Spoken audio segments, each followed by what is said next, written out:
Welcome back, my fellow mobile gamers. My name is NimbleThor, and today in my mobile gaming quest where I search for the very best new mobile games to share with you fine folk, I have stumbled into this brand new game called War Tortoise 2 that, as of this recording, is slated for full release tomorrow already, actually. So if those plans hold up, you should be able to download it using the links in the description box down below this video if you want to play this game for yourselves. But today, we're gonna play the game. I'm gonna talk a bit about what I like and what I dislike about it. We'll also get into talking about the monetization system used in this game and whether or not I think that ruins the gameplay experience. And then at the very end of the video, of course, we'll end things off with a nugget of mobile gaming news, as I always do in these videos. So what exactly is War Tortoise 2 then? Well, it's an action idle game with RPG-like progression, and it's a truly very unique mobile game. I've covered lots of idle RPGs, but I've never really seen anything like this before. Don't know about you guys. This seems very strange at first sight, but that's what makes it very unique as well. Now, the way the game plays is that we shoot enemies that come at us, and we died actually already there. We can restart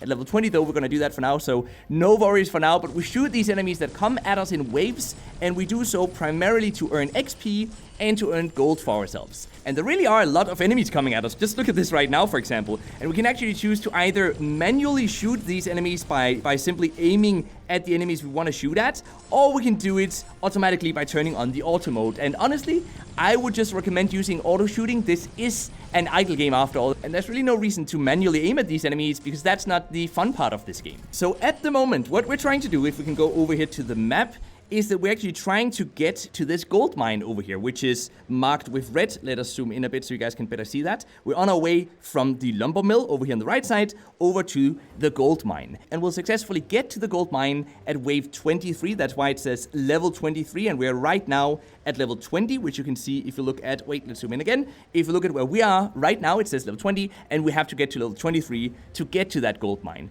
Now, we most likely won't survive until wave 23 though, so just consider yourselves warned. But we're gonna go as far as we can, and then if we die, we'll simply have to reset our progress, and that of course gives us an opportunity to look at that part of the game as well. We won't lose everything when we die though, but let's just talk more about that once we die for the last time, which hopefully won't be too soon, but we'll deal with that when it happens. Well, okay, there we go.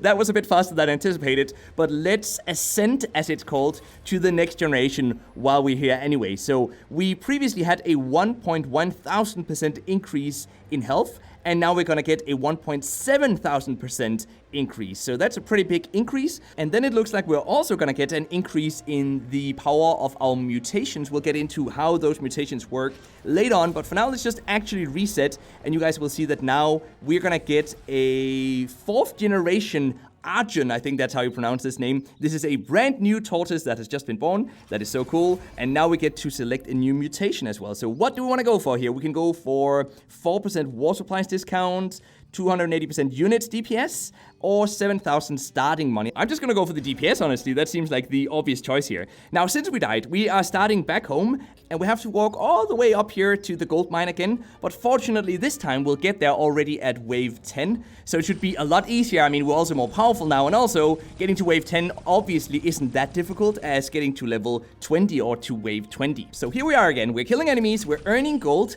and we can spend that gold on increasing the strength of the primary gun on our War Tortoise. We can also go over here and have a look at our units. We can also buy more of these units when we have enough gold. For example, right now we can buy our first unit, which is the Mouse Assault Squad, which as of right now deals 16% of our total DPS. And we can then, of course, upgrade these Mouse Assault Squads all the way to level 7. So now they deal 61% of our total DPS. And it's small numbers like these that are placed throughout the UI that makes this game a very enjoyable idle game. I always feel like we have whatever information we need nearby us, so the UI is really well designed. Big thumbs up on that front, and it's frankly some of the better I've seen in an idle game on mobile. Way too many idle games actually hide the numbers we actually want to learn about, or the numbers we actually want to see when we want to see them.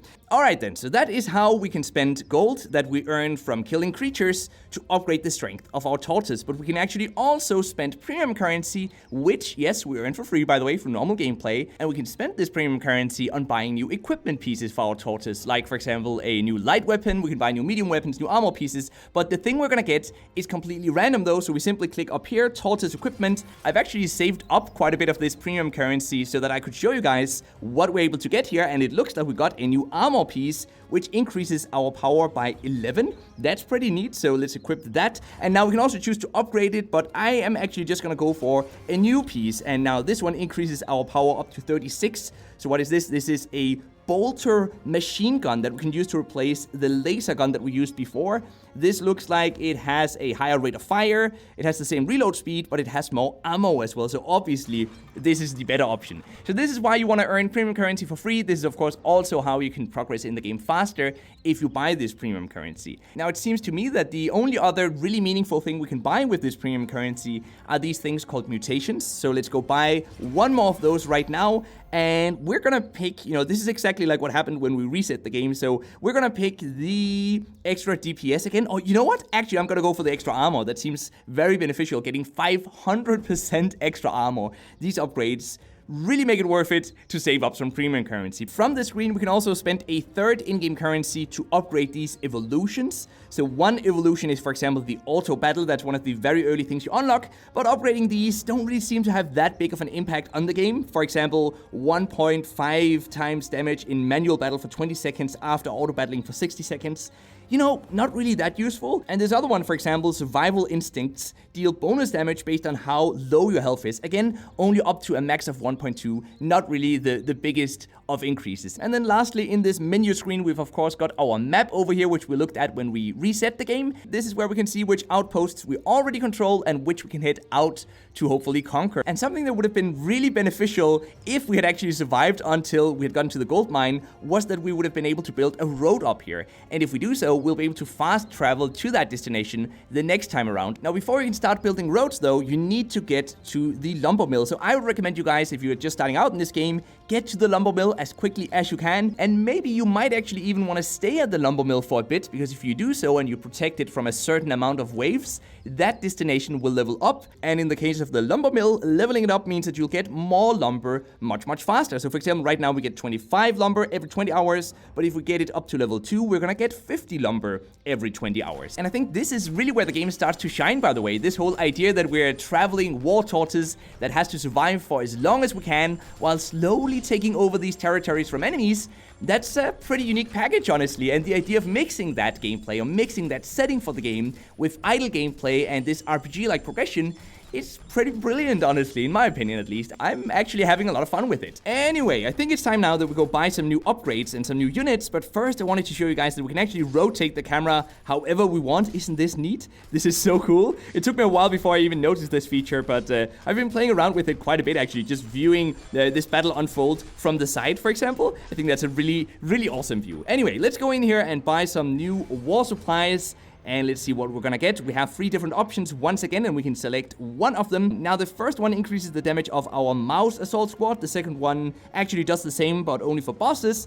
And then the last one does so that we deal more damage at night. You know what? I'm gonna go for this first upgrade, and I'm gonna equip it on our mouse assault squad. Also, we can buy a brand new unit type, which are these mouse rangers. These were some of the strongest units we had before we had to reset our progress in the beginning of this video. So let's definitely get these guys powered up, and then let's head back into action here. Now look at how quickly we deal with these enemies. Now we deal so much damage. You guys can of course see the HP bars of the enemies that we're currently targeting in the very top part of the screen. And then sometimes, like for example right now, we have to deal with a boss, but even these bosses, I mean, they are no match for the power of our War Tortoise. Now, a fun little thing to notice about this game is that we cannot choose when we want to reset. We have to die before we can reset, which is pretty strange. Most idle games allow us to reset whenever we want to, but here in War Tortoise, the reset system is tied 100% to HP and dying, which is a very interesting approach, and it also makes dying more meaningful. You know, you really don't want to die in this game,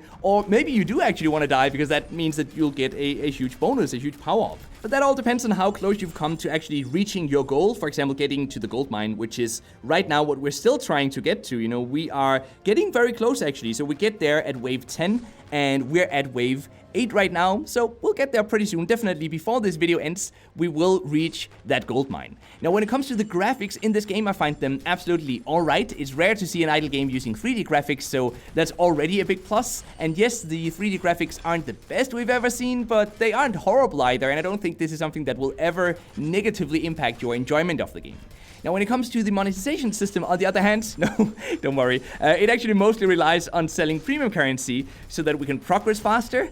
And we've already talked about this though, but we earn premium currency for free throughout the game. And I went through the game's cash shop and all of its systems, it seems, and I don't think there is anything that you can only unlock through in-app purchases, which is a great sign, generally at least, of a good monetization system. So at worst, some might find this game a bit grindy if you want to unlock everything, but if you enjoy the gameplay, you're probably not going to mind the grind. And also, do remember, this is an idle game, so you will be progressing even when you're not playing the game, and then when you log in every day, there'll be lots of gold that you can spend on upgrading your War Tortoise, and that will make you progress even faster, obviously. Now, if you really want to support the developers, there is a $25 in-app purchase that will unlock all heroes and all pilots in the game in one go, which is a bit expensive. $25 for a mobile game is quite a bit, but it's never something you have to buy, so that's fine in my book at least. It's just there, I think, if you really want to support the developers. So that's basically War Tortoise 2, a really interesting idle game, and one that I'm sure will see a lot of success once it fully releases in a few days. At least I'm pretty sure it will, just because of the very unique gameplay. And look at this one, by the way. Oh man, I hope you guys don't have a fear of spiders. Wow, it looks dangerous. Look at this. Man, no, we died. We died, so now, okay, so now we have to restart. We can't even reset before we get to level 10, so we just completely failed there. Now, we did have, in our defense, we did have a lot of gold that we didn't spend yet, and we should have probably spent that on dealing more damage. Like, for example, I'm pretty sure we'll be able to increase our DPS quite a lot by simply going in here and spending this gold. Now, let's have a look at it. Our DPS is 260,000 right now, so definitely a lot more than it was before. Now, if you're ever having trouble in a level, by the way, or you want to recover your HP, you can actually set up a camp, and you basically want to set up camp for two different reasons. One is that these loot crates spawn constantly, and they hold in-game gold, so this is a nice thing to do if you just need a bit of extra gold before you're able to continue in the game. And secondly, you can also cook food. So if we actually had some apples, we don't right now, sadly, but if you had some, we'd be able to start cooking some food, and that gives a huge bonus to either damage or some other stats. And these bonuses really are massive. We're talking maybe like 1,000% increase of a certain stat. So you definitely want to set up camp as often as you can, and you can do that every 5 minutes, as you guys can see in the bottom right corner of the screen right now. There's a countdown going on, and so now we just hope that we will be able to survive for the next 4 or 5 minutes until we can open up one of these camps again. And we did in fact survive. Look at that. We captured the gold mine, and now we earn money. We earn 50% more away money. So I guess whenever we use the idle gameplay now, we'll basically earn more money than we did before, and actually a 50% increase is quite a big increase. So maybe you should go for the gold mine first, and then the lumber mill after that. And I think that just about summarizes my thoughts on War Tortoise 2. However, that is just my opinion, of course, so be sure to let me know what you think about the game in the comment section down below, and I'll be looking forward to discussing that with you guys down there. So now it's time then for the mobile gaming news of the day, which is that mobile esports is still on the rise. So for those of you aspiring mobile esports players out there, now is the time to listen, because we've got some hard facts to now back up the fact that mobile esport is on the rise. Because according to analytics company Newzoo, viewership for mobile esports have jumped from 15 million hours in 2018 all the way up to nearly 100 million hours in 2019, which is a 600% increase in just a single year from 2018 to 2019. And now, if that isn't impressive, I don't know what is. So I will end it off on that note. Thank you very much for watching. I hope that you had a great time here today, and that you leave a like and subscribe for more mobile gaming goodness if you haven't already, of course, because then, until next time, just keep gaming, stay awesome, and I'll see you guys around.